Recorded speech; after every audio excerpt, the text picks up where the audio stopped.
My mum asked one question. I don't want to know what the chances are of my son dying is. I just want to know what the chances are of my son surviving is. The doctors gave me a 96% death rate. They said, go home.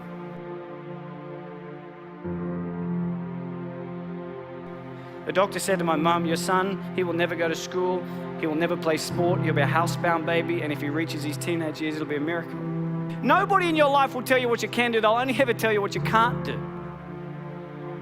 My dream was to play baseball in America, and I wanted to do everything in my power to make sure that happened. Yet every time I've been knocked down, I always remember what my mum's taught me. Son, it doesn't matter how many times you get knocked down, it's about how many times you get back up that truly determines the quality of your life. I love that saying, adversity does not define you, but how you deal with your adversity does. But the one thing that has given me so much joy is when you can give back to somebody as opposed to take from the world. I went to Haiti because I want to do something for somebody that would never be able to return the favor. And I tell you, these kids have brought more joy, more satisfaction, and more happiness to my life than I could ever imagine.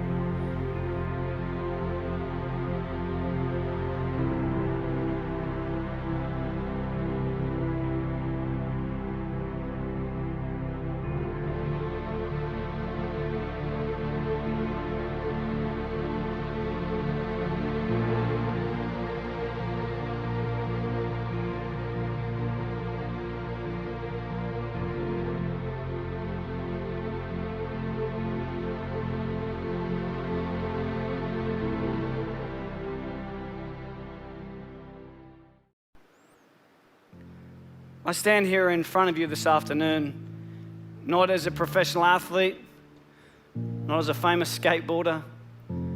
I don't have a big company. I don't have millions of dollars. I'm not an entrepreneur. I don't have a big list. I don't make lots of money. I stand here in front of you as a man that's faced my fair share of adversities. Yet every time I've been knocked down, I always remember what my mum's taught me. Son, it doesn't matter how many times you get knocked down. It's about how many times you get back up that truly determines the quality of your life. I love that saying, adversity does not define you, but how you deal with your adversity does. My life began when I was 11 months of age. I was taken to the hospital with my mum, diagnosed with an incurable cancer of the central nervous system called neuroblastoma stage 4.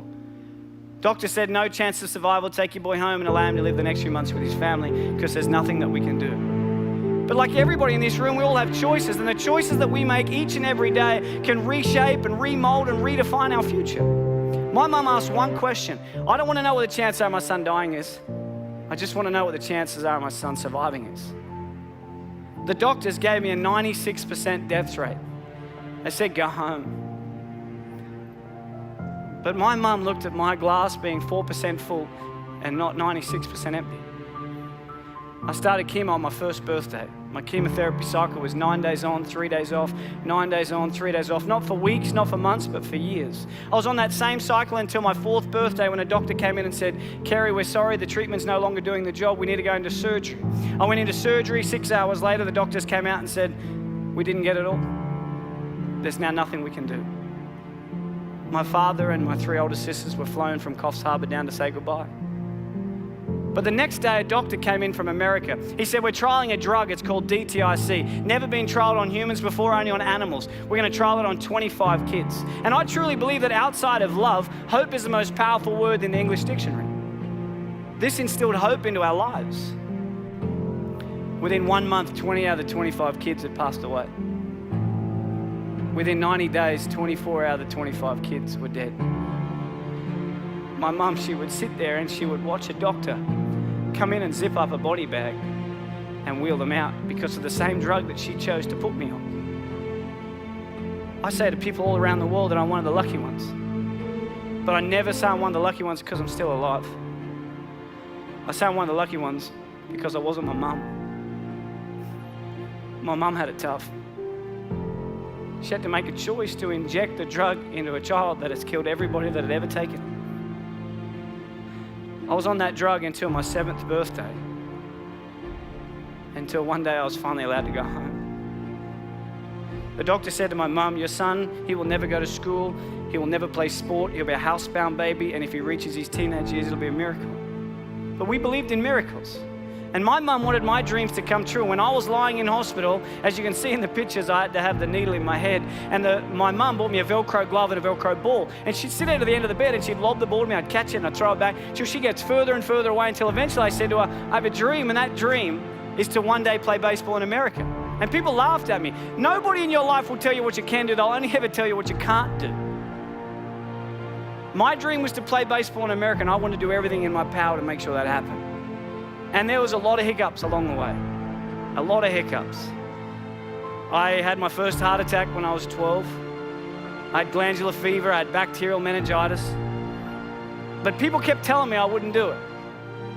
So it made me work really hard to make sure I could do it. And at the age of 15, I was lucky enough to make the Australian under-16 baseball team and come to America to play baseball and get a chance to achieve my dreams. I played over, thank you very much.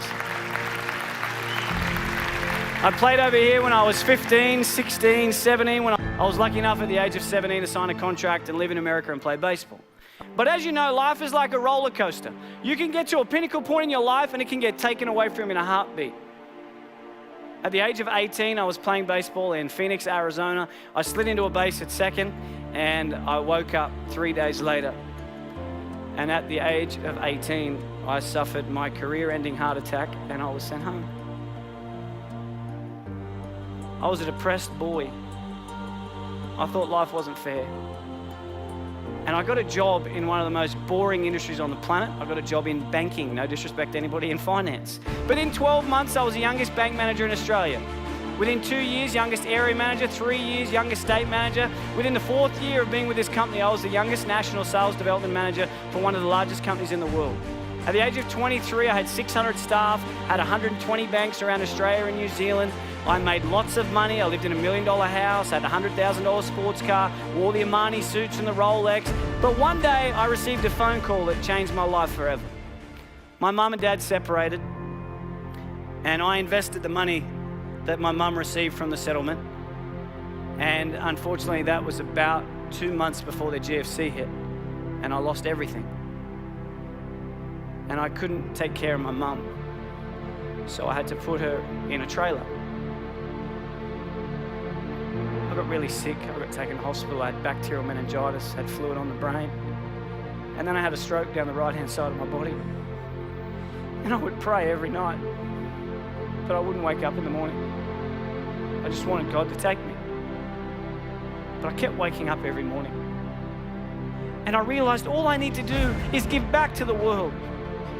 It's not about what you take, it's about what you give. I thought the saying was the more you give, the more you shall receive, but that saying is wrong. The saying should be the more you give expecting nothing in return, the more you shall receive. So I thought I need to do something for this world where these people are never ever going to be able to give me anything back. So I went to this place. I went to Haiti in 2010, an earthquake hit Haiti, killed 316,000 people, left 2.5 million people homeless. I went there and I realized that education is so important, so I went there and I rebuilt a school for 235 little kids. These kids changed my life, they touched my heart. These kids were all in this orphanage. They were all around tables and chairs, they had no clothes, no food. And I met this one boy, I said, what's the best part about living here? He goes, I get a bowl of rice every second day. And that's the greatest thing that I could do for someone else. I think that I went to Haiti because I want to do something for somebody that would never be able to return the favor. And I tell you, these kids have brought more joy, more satisfaction, and more happiness to my life than I could ever imagine. Last year, I was fortunate enough to be in a position to be able to do something for the most inspirational, the most influential, and the most loving person I've ever met, and that was my mum. On June 16 last year, I was lucky enough to put a pink ribbon on a door to a brand new home. And I got a chance to buy my mum a brand new house. To be able to give back to someone that has sacrificed so much for me is without a doubt the greatest gift. When I was 7, I heard through the curtains the doctor say to my mum, He will never go to sport. He will never play baseball. He will never, ever go to school. And if he reaches his teenage years, it'll be a miracle. And my mum, she walked out, and I said to her as if I didn't hear, what did the doctor say? And she said, everything's going to be okay, son. When I was 12, I had a heart attack, and the doctor said to my mum, he will never play sport again. She walked out, and I said, what did he say? And she said, everything's going to be okay, son. And earlier this year, I finally got a chance to return the favor. Unfortunately, earlier this year, the doctors found 4 tumors in my throat. I've never seen my wife cry so much in all my life. The doctor said to me, Michael, we're sorry, but tomorrow's not guaranteed. You need to slow down. But that's one thing we all have in common, because no one's guaranteed. I think that life is not about the amount of days that you live on this earth, but it's about what you fit into those days that allows you to live a remarkable life. And I remember driving home, and she called me, my mum, and she said, Mike, what'd the doctor say? And I said to her, Mum, everything's going to be okay. Every one of us, every single day, is blessed with the air that we breathe, the opportunities that we have. And I challenge you every single day to get out of bed and do something that your future self will be proud of.